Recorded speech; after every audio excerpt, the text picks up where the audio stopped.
back home in Central Standard Time. If I'm staying up later, I don't sleep later. But at least I'm getting sleep.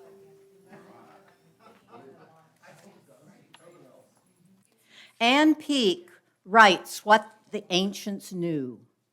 May we make space every day to remember what the ancients knew, what has been woven into the tissue of our hearts since the evolution of humankind, that the universe is a miraculous wonder to be celebrated, and that a miracle that happens every day is no less a miracle. As is our custom, if you'd like to come and light a candle for whatever personal or private reason, please do so while we sit in stillness listening to the prelude.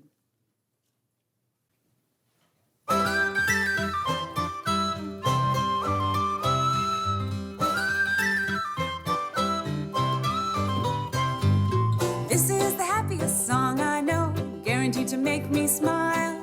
This is the happiest song I know, carried me many a mile. This is the happiest song I know, guaranteed to make you grin. This is the happiest song I know, open up and let it in. Like fresh new fallen snow, Like the best joke that you know, like flying kites to amazing heights, like going to a Broadway show, like a cherry tree in bloom, like somebody cleaned your room, like a merry-go-round that comes to town, like fireworks that go boom. This is the happiest song I know, guaranteed to make me smile. This is the happiest song I know, carried me many a mile.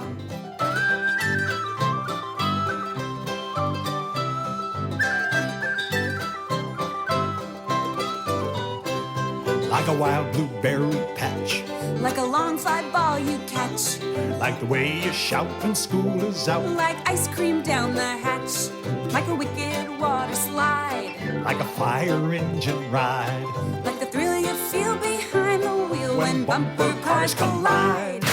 This is the happiest song I know, just come a-bubbling up. This is the happiest song I know, happy as a newborn pup. Some songs are the Australian crawl. This song is like a cannonball. Some songs are really cool and hip. This song is like a comic strip. Some songs can make you all depressed. This Song is like a table fest. Some songs sing you a sad farewell. Song rings a dinner bell. This is the happiest song I know, guaranteed to make me smile. This is the happiest song I know, carried me many a mile. This is the happiest song I know, now you know it too. This is the happiest song I know, pass it on when we're through.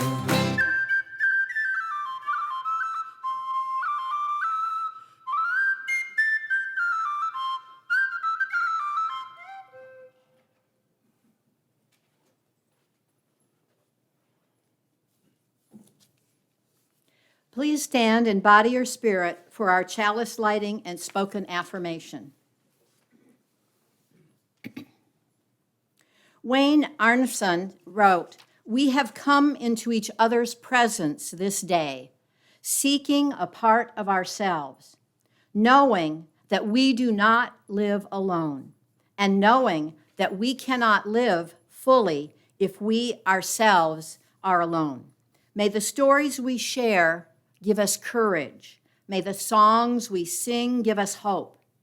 May the words we speak give us wisdom. May this world be made whole with all its people one."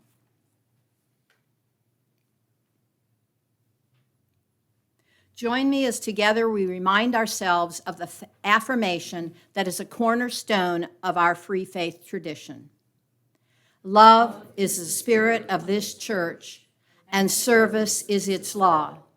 This is our great covenant, to dwell together in peace, to seek the truth in freedom, and to help one another. You may be seated.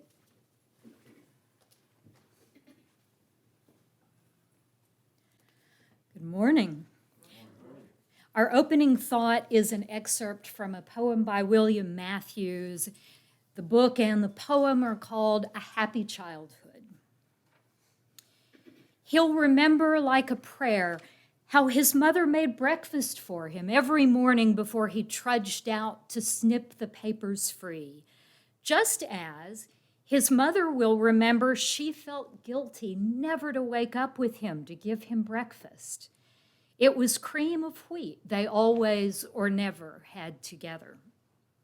It turns out you are the story of your childhood, and you're under constant revision, like a lonely folk tale whose invisible folks are all the selves you've been, lifelong shadows in fog, gray glimmers at dusk. And each of these selves had a childhood it traded for love and grudged to give away, now lost irretrievably, in storage like a set of dishes from which no food, no cream of wheat, no rabbit in mustard sauce, not even a single raspberry can be eaten until the afterlife, which is only childhood in its last disguise, all radiance or all humiliation. And so it is forfeit a final time. There's no truth about your childhood, though there's a story, yours to tend, like a fire or a garden. Make it a good one, since you'll have to live it out, and all its revisions, so long as you all shall live.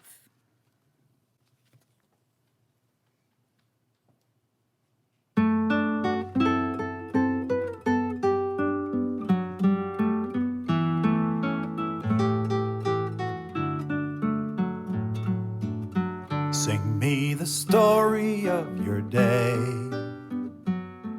of the coming and the going, of another day of growing, and what you learned along the way.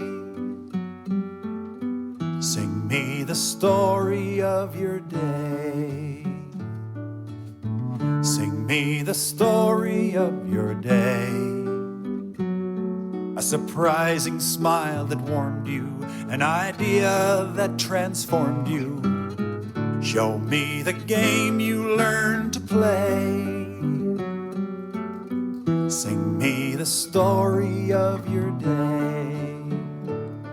When you face a fear, when you deserve a cheer, I've got 2 ears to lend you. Sing me the story of your day, a triumphant tale of wonder, or of rugs pulled out from under. Sometimes a blue sky turns to gray. Sing me the story of your day.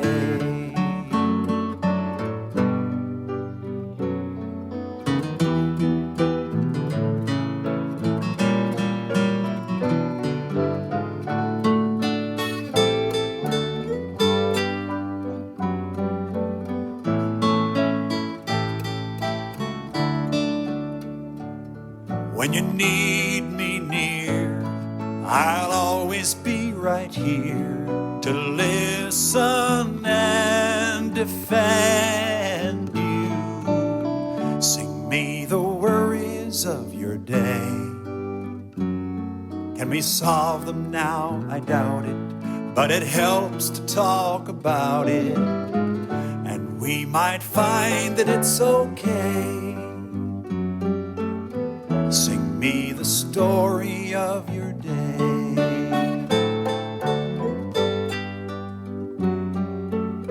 Sing me the story of your day.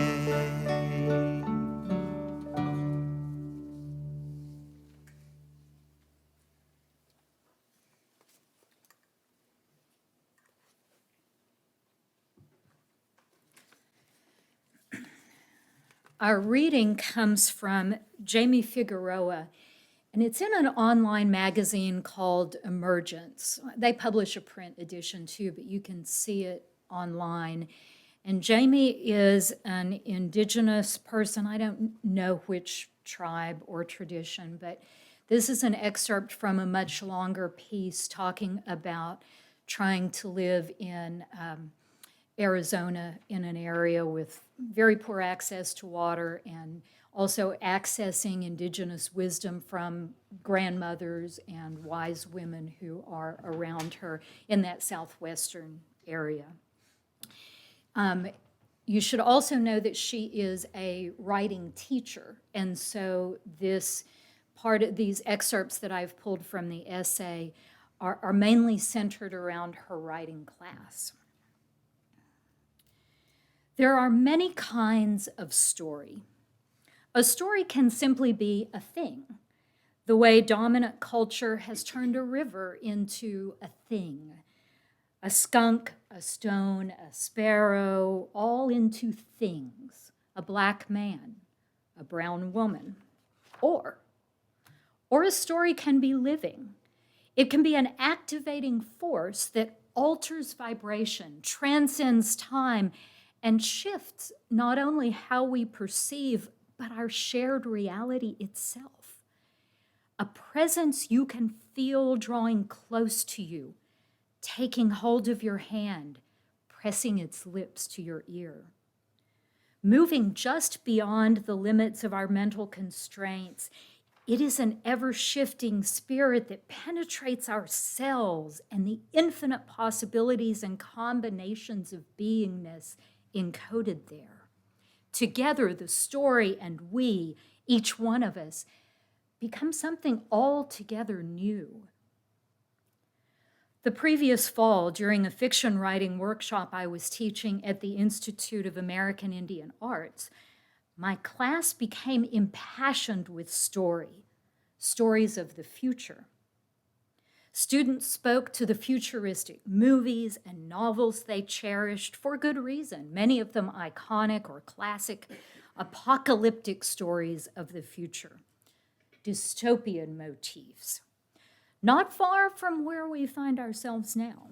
For some of us, I'd say emotionally on point. Prophecies, predictions. At some point, between building on the foundational elements of craft, reading short stories, and considering interviews with contemporary indigenous writers, class came to a halt. Together we wondered, as writers, as story makers, about how we were creating the future in our work, and thereby our own future off the page. There are those who have prophecies within their own traditional knowledge systems. Then there are those of us in a lifelong process of repair and rematriation with our traditional knowledge systems who are creating our own prophecies. The voltage of imagining that power pricked down our necks. Your stories can and will not only change your own lives, but they have the potential to change our shared realities. What kind of world do you want to inhabit? What are the stories that will make it so? Can we even imagine such a thing?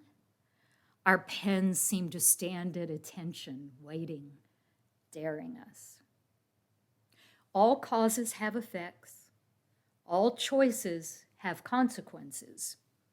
Words and stories have impact. I would be safe to say we can agree on this. Sherry Mitchell, a Penobscot Indigenous rights attorney, educator, author, and the founding director of the Land Peace Foundation, unpacked it even more. Sound creates vibrations that transcend time and space. Inherent in my freedom are responsibilities. As a human being, I am a keeper of the balance between the rights and responsibilities of my being. As a writer, I'm fashioning reality. What are the details of that world? What am I responsible for? Would I want to inhabit the stories I create? Writing is very much ceremony, Dr. Renda Madrigal said, linking it directly with active imagination as a way to cultivate our intuition. She continued, we have to imagine things for them to happen. We have to imagine differently. I don't know how people can get through great tragedy and loss without a story. The key to what the world can be is in the imagination. That's where we're going to find it. There was and is no way I could explicitly direct my students on how to create their own prophetic stories. I'm unable to determine their details. Truthfully, on many days, under the weight of my individual struggle, I am desperate to find my own. What I return to, the remembering, the naming, the details, the grief. It's the grief that births me. My ability to imagine the future I need and that my family needs depends on my ability to keep returning to myself and to trust the knowing seated there. Can we claim that the cure is in the wound, that we can enter there, face it, claim it, and transcend it? Imagine beyond it and restore ourselves.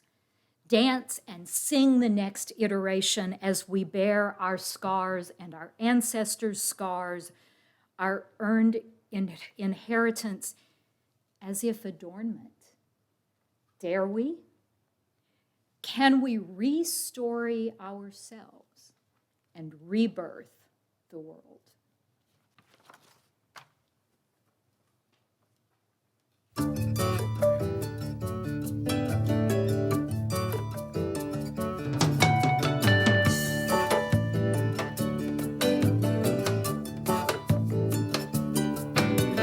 I was the eyes for Columbus, I was the hand at the wheel, I mined the coal for Carnegie, I made his fortune and steel, I was the guidelight for Lewis and Clark, I saw them safe to the sea.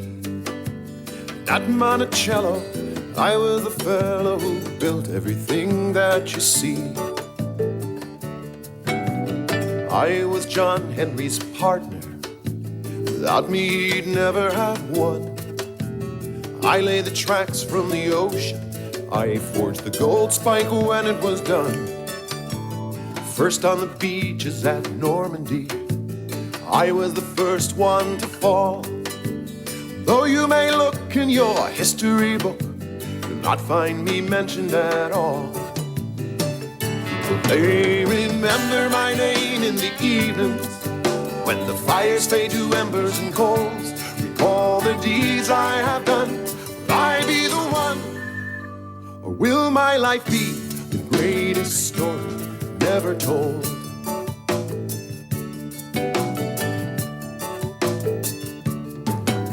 When Harriet Tubman came knocking, I hid her safe in my barn. When the Nazis were rounding up Jews in our town, my loft kept them sheltered from harm. When Martin marched into Montgomery, I was right there by his side. When the battle was mounted, I stood to be counted, part of that great rising tide. Will they remember my name in the evenings when the fires fade to embers and coals? Recall the deeds I have done. Will I be the one, or will my life be the greatest story never told?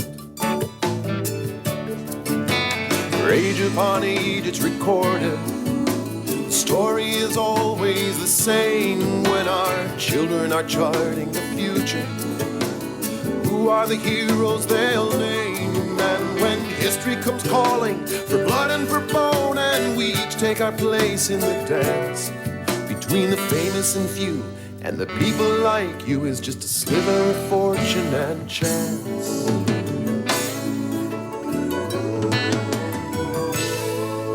When they speak of that first Christmas morning.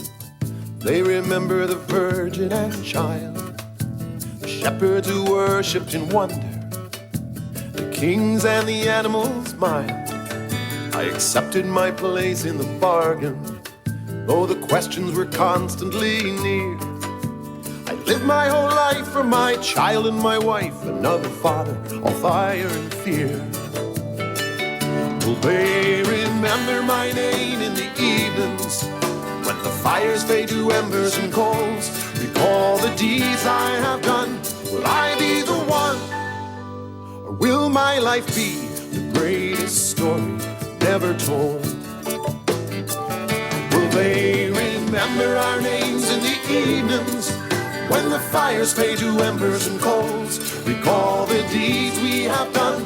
Will we be the ones, or will our lives be the greatest stories never told? Remember my name. Remember my name. Remember my name.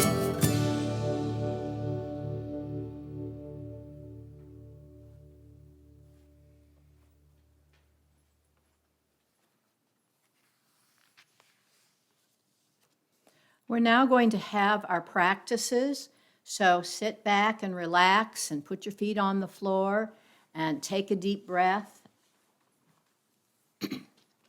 Let's set it all down, you and me. The disappointments, little and large. The frustrations, let's open our fists and drop them. The useless waiting, the obsession with what we cannot have. The focus on foolish things. The pinwheeling worry which wears us out. The fretting, let's throw them down. The comparisons of ourselves with others. The competition, as if domination was the best name we could give to God. The cynical assumptions, the unspoken shelved anger. Let's toss them. The inarticulate suspicions, the self-doubt, the preemptive self-dumping, the numbing bouts of self-pity. Let's sink them all like stones in the pool of this gift of silence. Let's drop them like hot rocks into the cool silence. And when they're gone, let's lay back gently and float. Float on the calm surface of the silence. Let's be supported in this still cradle of the world, newborn, ready for anything. Please join me in a moment of silence.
Well, once upon a time, there was a girl who was born with green skin and a full set of sharp teeth. Her first act was to bite off the fingertip of the midwife who thoughtlessly stuck her finger in the infant's mouth. The girl had a skin allergy to water and cleaned herself with oil. She was rejected and bullied by the other children and most adults. As a young adult, she befriended talking animals and people known as Winkies, and she joined with them to fight the oppressive policies of a dictator. In response, she was vilified by the political elites and branded the Wicked Witch of the West. Recognize it now? Gregory Maguire's take on L. Frank Baum's book, The Wonderful Wizard of Oz. Maguire's book, Wicked, also became a hit musical. You've probably heard of it. If you've seen the show but not read the book, I should warn you, the book is much darker and more political than the musical. Highly recommend both of them. But both of them take a story that most Americans thought they knew and turn it on its head, showing Glinda as a shallow, avaricious social climber, Elphaba, aka Wicked Witch, as a complex but well-intentioned fighter for the liberation of oppressed minorities, and the wizard as a ruthless and selfish dictator. Like so much of our lives, the story depends on your point of view. Is Elphaba the hero or the Wicked Witch? Who gets to decide? You may be thinking, those are just stories. But stories are how we live, how we make sense of the world. In fact, some anthropologists say that our human narrative sense emerged early in our evolution as our ancestors learned to track prey by understanding the stories told by animal tracks. Cave paintings, such as the ones at Chauvet, France, demonstrate that humans were telling stories to each other more than 30,000 years ago. It's one thing to tell a story about a deer you hunted or the traffic jam you battled on your way home from work. And quite another to become aware of the stories that you are telling yourself about yourself. So just take a moment now. We're here. Think about it. What's your story? What story do you believe you are in? We all have more than one.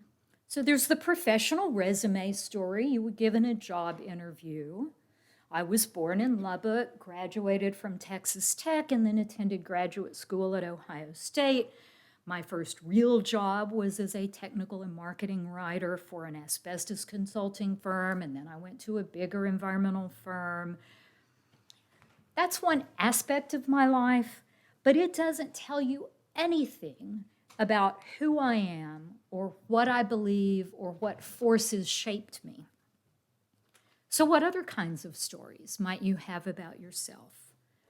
Maybe a religious narrative. I grew up in the Disciples of Christ Church, or my family never attended church, but I was always hungry for something bigger. And so I would always ask my friends to spend the night on Saturday and then go to church with them.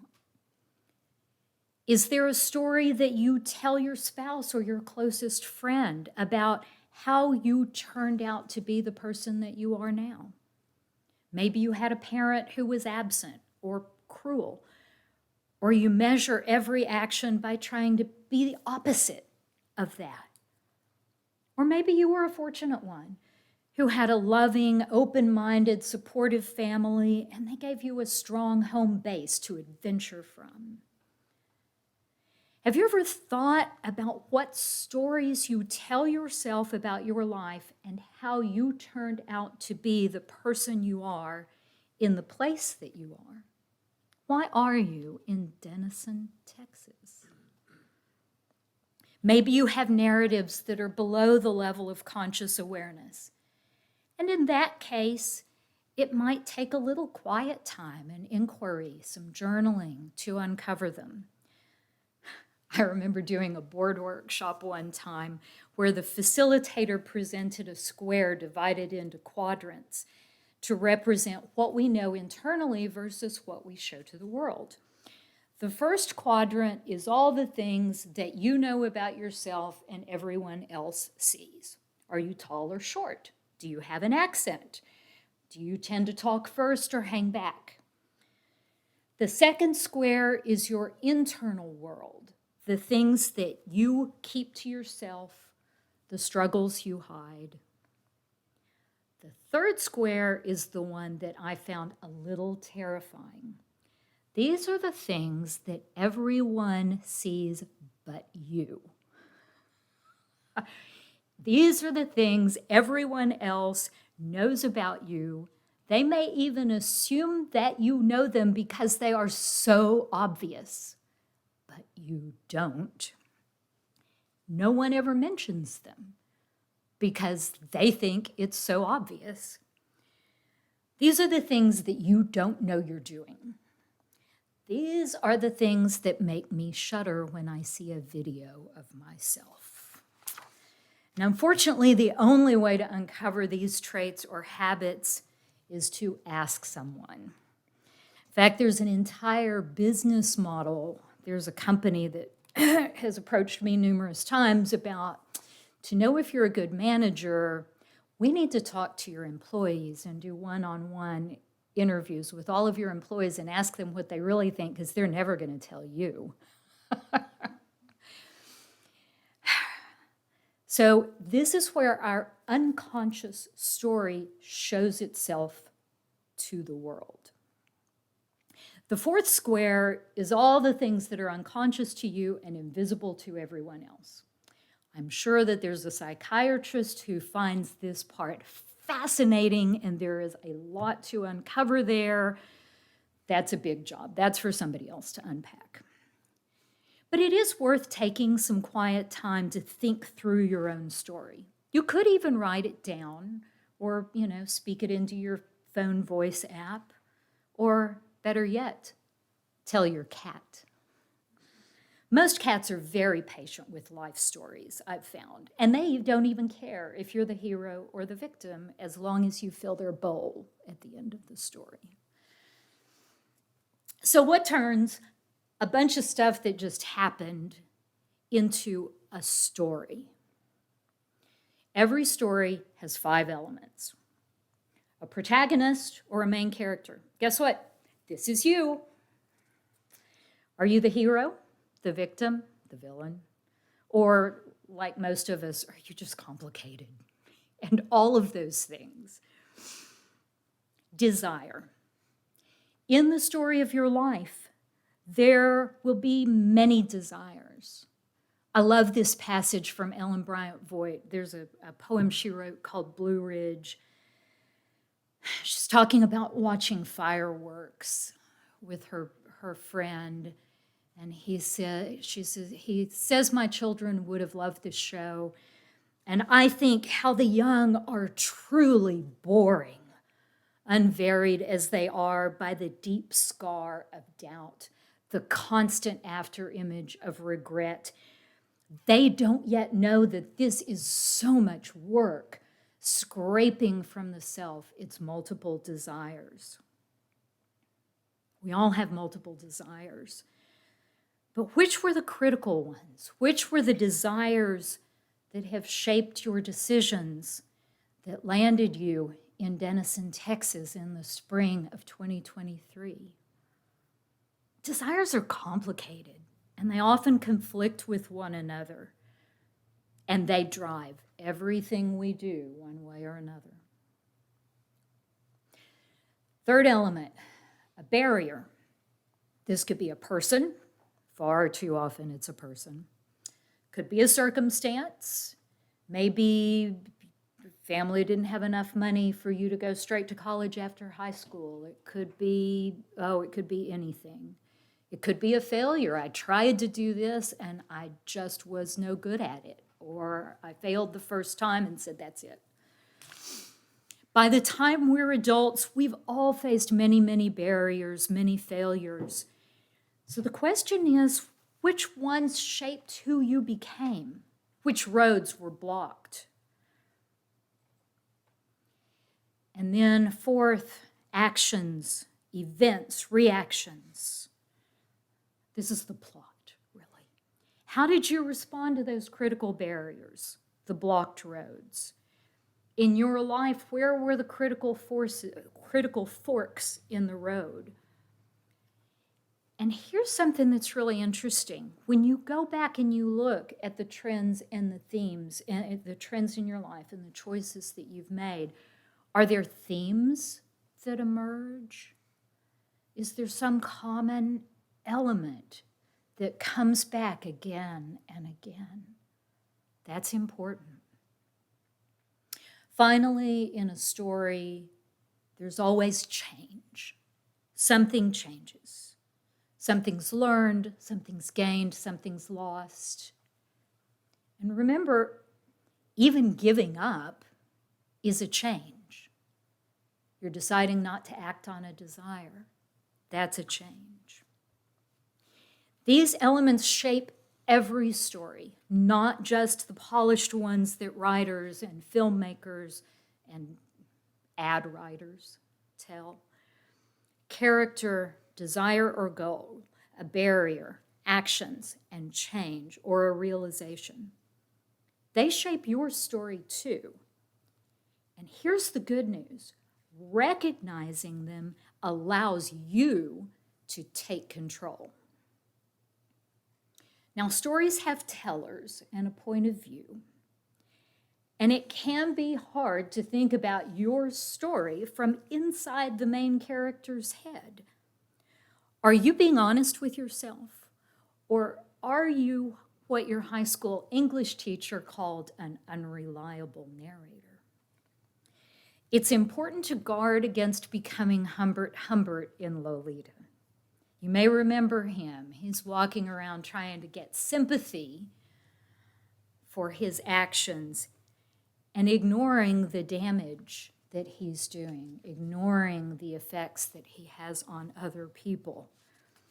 And even if you're not, however unintentionally, doing damage to other people, you can try to be aware of how those recurring themes that you're identifying might point out where you're contributing to your own bad outcomes. So I remember my best friend in high school. She could never hold a job for more than a couple of months. And she would call me up to complain about how terrible the boss was.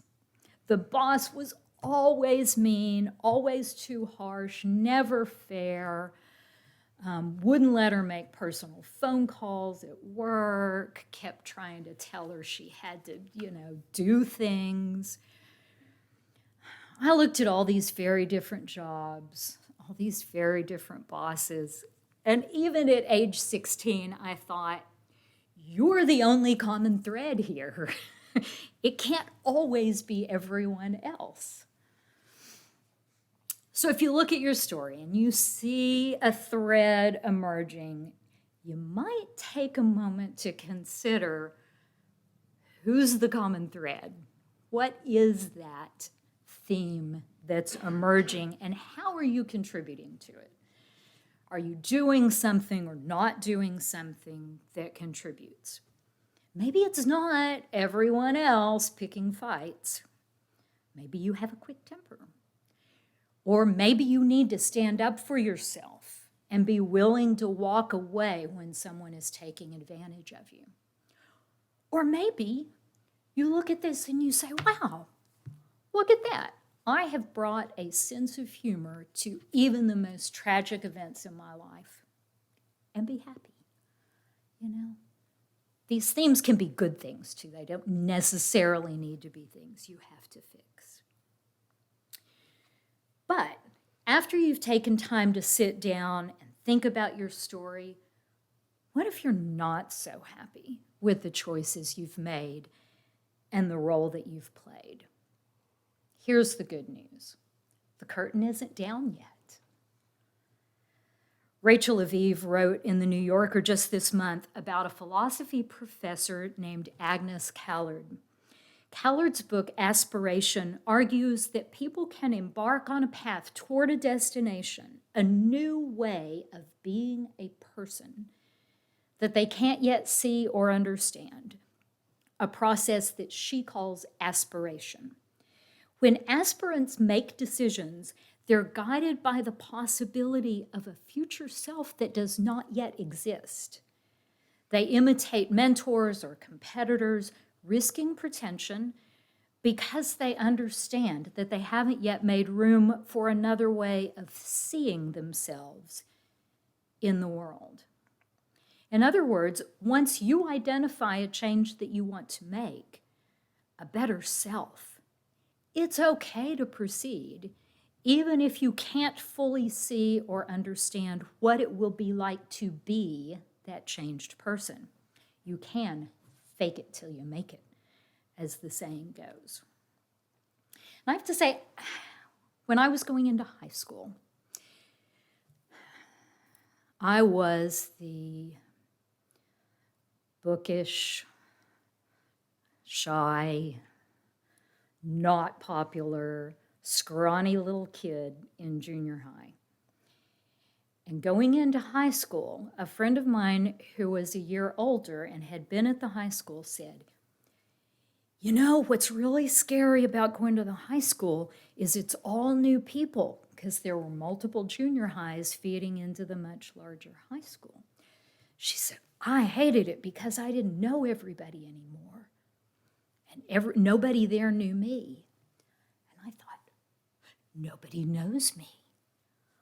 I'm going to get to this high school and I can pretend to be popular and outgoing and not so nerdy and take my nose out of a book and actually walk up and talk to people, which was kind of terrifying.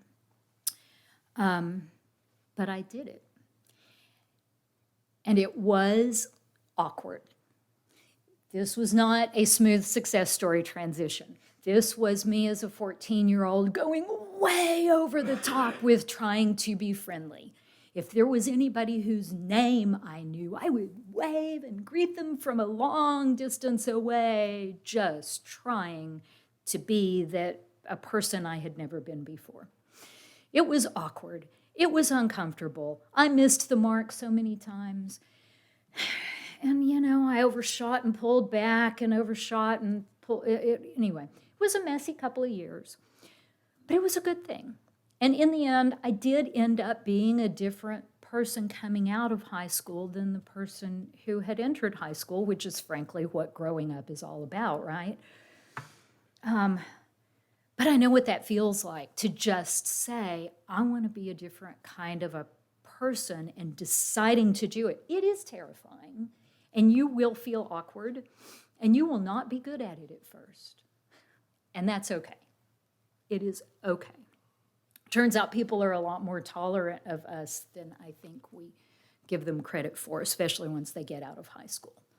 Because let's face it, high school is the jungle. So, for one thing that you can change, let's take a really quick look at the trait of optimism.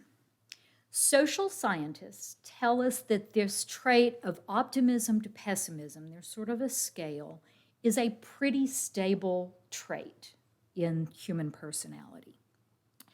Most people stay within a certain baseline, and their outlook will move up a little or down a little depending on their circumstances, but it returns to a pretty stable baseline.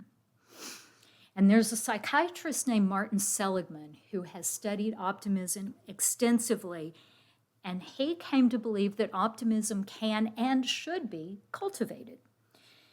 He found that it springs from a belief that we have control over our lives and over outcomes, and that we can make things better.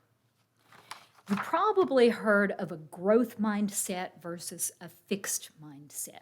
It's really the same kind of a concept.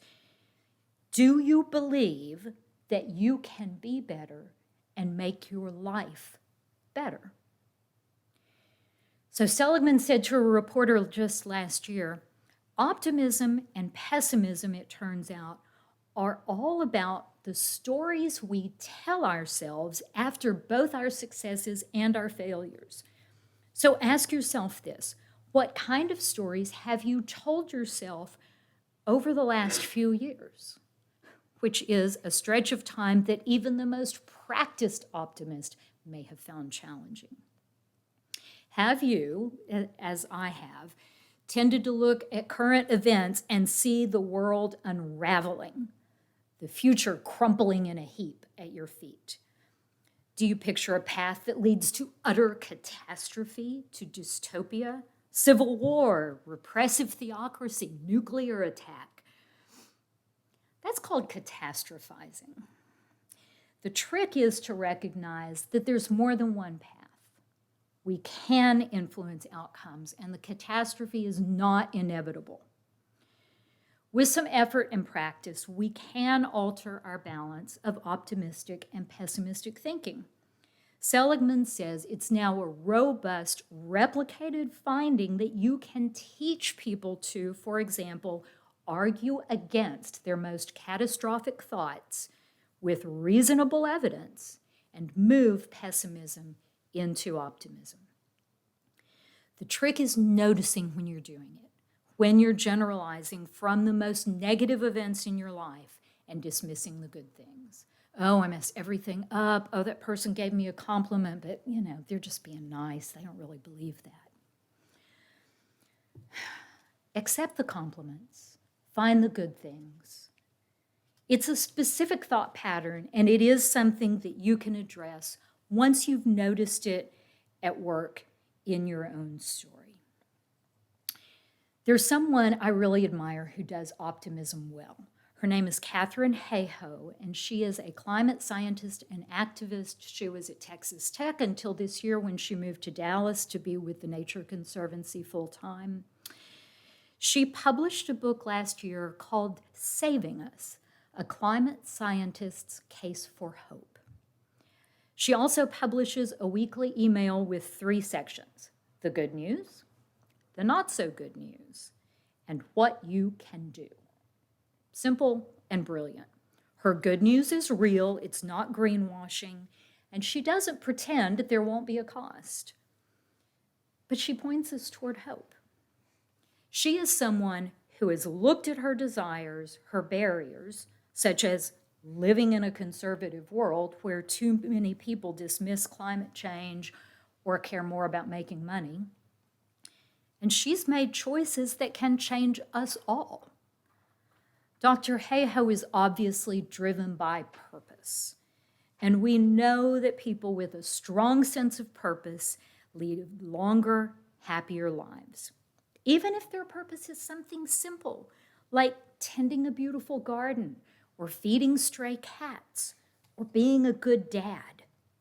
Saving the world from runaway climate change is an excellent purpose, but it's not the only one. And remember, a purpose is not the same thing as a goal. Goal is something small you can complete and check off of your to-do list. In the story of your life, you may have moved from goal to goal. But what's the purpose underlying them all? Is there a thread that stitches your story together? Have you found it yet? If not, this is the perfect time. And just imagine, what if you look at your story and decide to take the next act in an entirely new direction? What if you consciously choose a purpose, work to cultivate a more optimistic worldview, and accidentally change the world? Jamie Figueroa, whose essay we heard in the reading, says, a story can be an activating force that alters vibration, transcends time, and shifts not only how we perceive, but our shared reality itself. Your stories can and will change your own lives, but they have the potential to change our shared realities. What kind of world do you want to inhabit? What are the stories that will make it so? You've been telling yourself a story about your life, consciously or unconsciously, for your whole life. Imagine the power of making that story conscious, seizing control of your own narrative.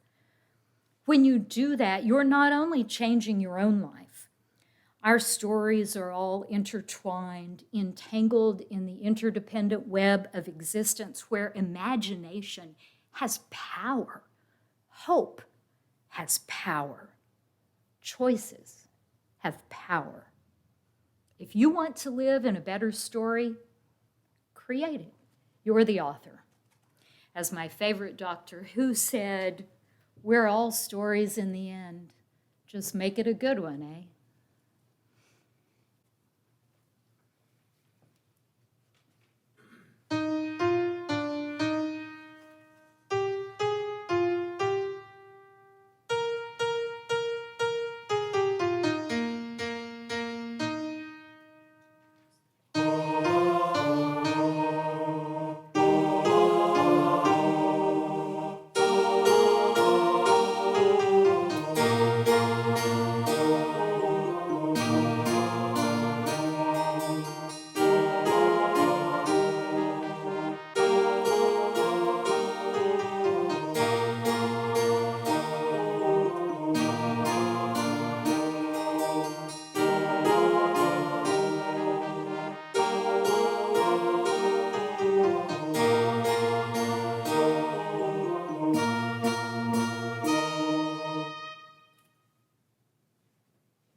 I'm like one of those Japanese bowls that were made long ago.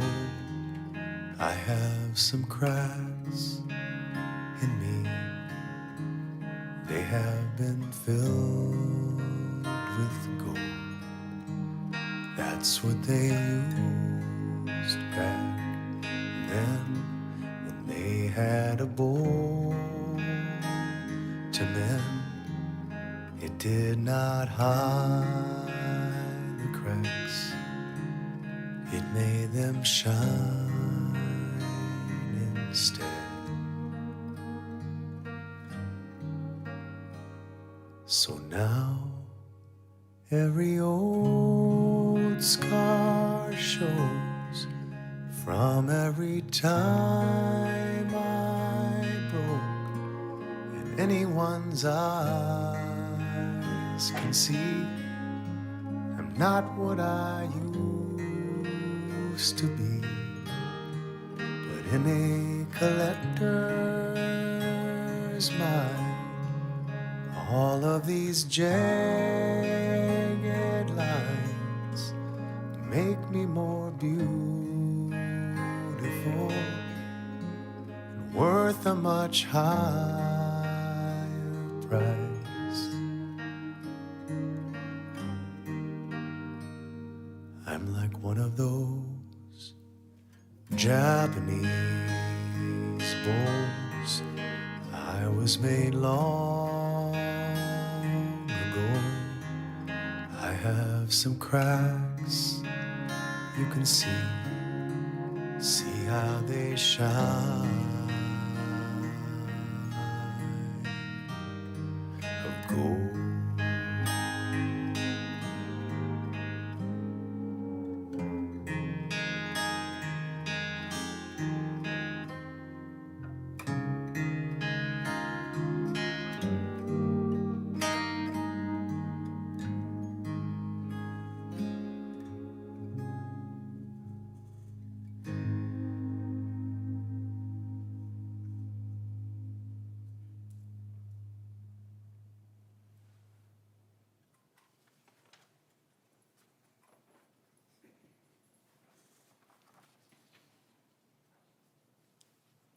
I invite you to stand in body or spirit for the benediction and extinguishing the chalice.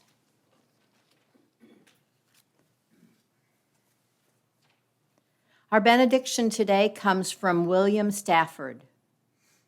Will you ever bring a better gift to the world than the breathing respect that you carry wherever you go right now?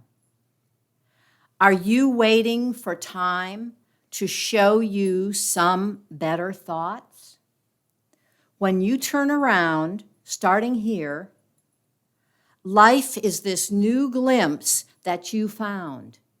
Carry it into evening, all that you want from this day. This interval you spent hearing this, keep it for life.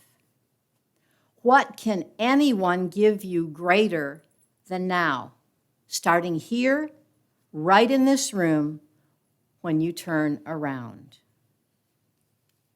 Please join me in saying the words to extinguish our chalice.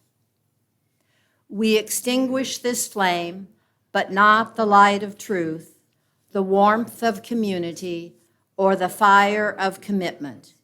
These we carry in our hearts until we are together again.